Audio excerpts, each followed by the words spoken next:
I came across a home recently in Myrtle Beach. Now, it's a beautiful house, it's well taken care of, and it's in a great neighborhood. And the homeowner had renovated the kitchen, fixed the roof, took care of all the other repairs, things that we usually suggest, right? But they also added a pool in the backyard. And they thought that this would make the house stand out, since none of the other homes in the neighborhood had one. And this homeowner invested over $75,000 in these upgrades alone in their $650,000 home. Now, usually, when the other homes in the neighborhood are simple, putting in high-end upgrades really does just not pay off. And in this case, the neighborhood is highly desirable, so adding that pool actually backfired on them. And eventually they had to reduce their asking price from $700,000 to $630,000 just to attract buyers that fit this market. And it happens more often than you can imagine, especially with home sellers that don't know when to stop. So your home might look perfect on the surface, but sometimes it's what you don't see that quietly drains its value. And most homeowners don't even realize it until it's too late. So today we're diving into hidden value killers. I don't want this to happen to you.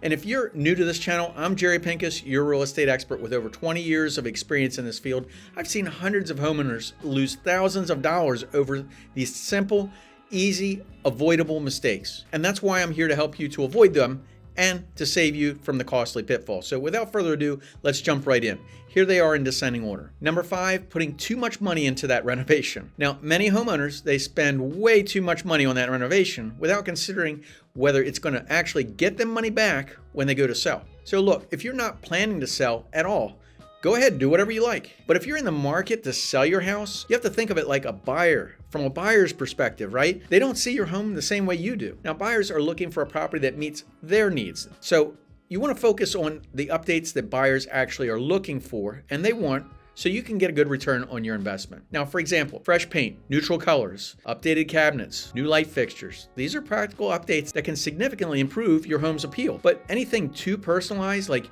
adding a pool or a bathtub or building a home theater, these can sometimes hurt the sale, and because they don't necessarily become necessary in a lot of buyers' minds. But even if you're not planning on selling anytime soon, it's still better to think ahead before this major renovation and any kind of changes that you might make. Now, smaller updates like wall paint or decorations, that's fine because all that stuff is reversible. You can always change this stuff later when you're selling the house. But doing anything major, like removing a wall or structural changes or adding swimming pools, of course this is all money, but it's really difficult and sometimes costly to reverse that stuff. Number 4 is ignoring local market demands. The market demands what the market demands. Now, a big mistake people make when they're renovating is not thinking about what buyers in their area are actually looking for. Sure, you want to make your home be unique to you, but when it's on the market, it needs to appeal to a broader range of buyers in your area. So your updates, if they don't match what buyers in your area are actually looking for, you could waste a lot of money and it could be harder to sell that house. Now, for example, in the neighborhood that attracts families, you want to focus on upgrades that are practical for parents with kids. And similarly, in areas with a lot of retirees, accessibility becomes a major selling point in that house. So the key is research here. And I'm not talking about the Google search, guys. Research. What buyers really want can change a lot depending on where you live.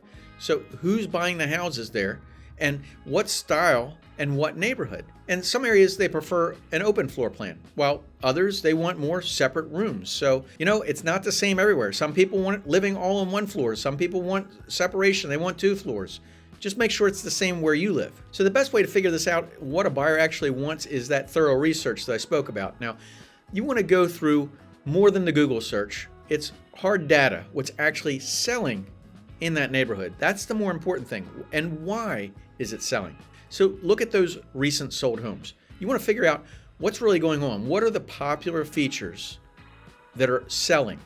And you want to know what upgrades buyers are expecting.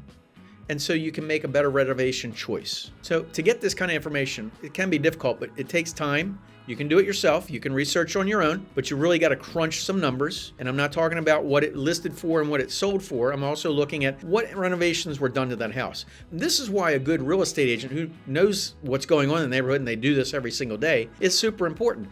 They've already done this. They've worked with that particular neighborhood, and they know the inside of that market inside and out. So if you're not sure where to start, we can help you with that part. Our team has helped thousands and thousands of people relocate all over the United States. So we can hook you up with that local real estate expert if you need that help. Just give us a call at the office in 843-839-9870 and we'll hook you up. And number 3 is unpermitted renovations. Now, not everyone gets a permit when they're doing renovations on their house, and honestly, you don't always need one. But it largely depends on what type of renovation it is and how strict your local building codes are. But small cosmetic changes don't affect the structure of your house, actually are fine without a permit. You won't have that problem, but when it gets to a bigger project, like finishing a basement or adding a room or moving important systems like plumbing and electrical, permits are important here because if you're in that house, they're going to see work done. They want to make sure that it's done right. Unpermitted renovations can even complicate things sometimes when it comes time to sell your house. If the city finds out that you got some unpermitted work during a survey or something else going on inspection-wise, you could get fines and be forced to tear down or completely redo that work. So you think you're saving money, right? You'll have to pay for it all. Plus, your insurance may decline you on a claim if something happens. They could say you did it illegally or you had shoddy work done. So unpermitted work is sometimes a big red flag for a lot of buyers. You don't want them to wonder about the quality of the work or the safety of the home, which could deter them from making an offer in the first place. So in many cases, buyers will demand that you fix or permit that work before closing. And as a seller, a safe bet is always to ensure that all major renovations are properly permitted and compliant with any local codes. And yes, it might cost a couple bucks more up front, and it might take a little bit more time, I get it, because you could do it probably faster yourself, but it's worth it in the long run. Number 2 is avoiding inspection. Now, a really good idea is to have a pre-inspection before you even put that house on the market. And this is why you'll know that any problems that are going on, you're going to know them up front, and you can help figure out the solutions later. Now, if you try to hide these problems and the buyer finds them during an inspection, guess what's going to happen? It can seriously damage the trust in you and your house. And they might think, well, what else are they hiding? And what else are they going to do? They're going to lower the price, or they might even walk away from that deal completely. Now, fixing problems beforehand not only makes it better, but it also shows buyers that you've taken good care of it. So small fixes like tightening the loose faucets or squeaks or minor cosmetic flaws, that's stuff you can do, right? It's going to make a difference on how buyers feel about your home when they're walking through. And it shows that you cared about the property and you keep it in good condition. And they'll be confident about making an offer. Not questioning, but confident. If there are problems that you simply can't afford to fix, be honest about them. If you've made repairs and updates, make sure you keep all the receipts and the paperwork. Now, this proves that the work was done right, and it builds trust with the buyers. And it makes it more credible and makes your listing more believable. Trust me, buyers appreciate honesty. Now, having records readily available during negotiations is going to make things a lot smoother. And number 1 is neglecting curb appeal. Now, curb appeal, it's that first impression. If they're driving down the street and they take a look at the house, they may never set that appointment. Neglecting it can silently lower its value. So a messy yard with tools and equipments and toys and stuff, random stuff laying around, it's going to make the buyers wonder if there's enough storage space in the house or what else is going on in there. So keep your yard tidy and organized.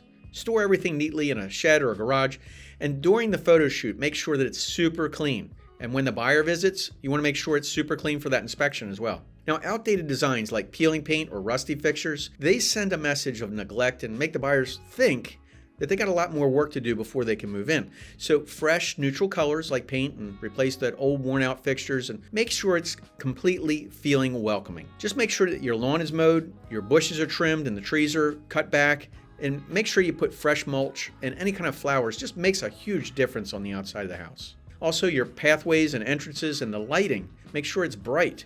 Even the roof and gutters, they contribute to your curb appeal. If it's hanging down or dirty, make sure you clean it up. These small details matter. The devil is in the details here. So it really does boost the home's value and ensures that buyers see your property in its best light so you can get it sold. Now, I got a lot more on this topic in a lot more detail in other videos, so check them out here on this channel. I'll leave a link in the comments below. So there you have it, guys. If you found this video helpful, make sure you hit that like button and share it with someone you know who could use it. I'm Jerry with Jerry Pinkas Real Estate Experts. My real estate team is here to help you find your hidden gem and to avoid those pitfalls that are costly. So again, if you're thinking about buying or selling property here in Myrtle Beach or anywhere in the United States, we can hook you up with that local real estate expert. Just pick up the phone, give us a call at 843-839-9870. Our team has helped thousands and thousands of people successfully move in the last 20 years. And we've seen the good, the bad, and the ugly. I want to make sure that you're not getting average. I want to make sure you're getting way above average. So if you never want to miss one of these helpful selling videos, remember to ring that bell. See you in the next episode.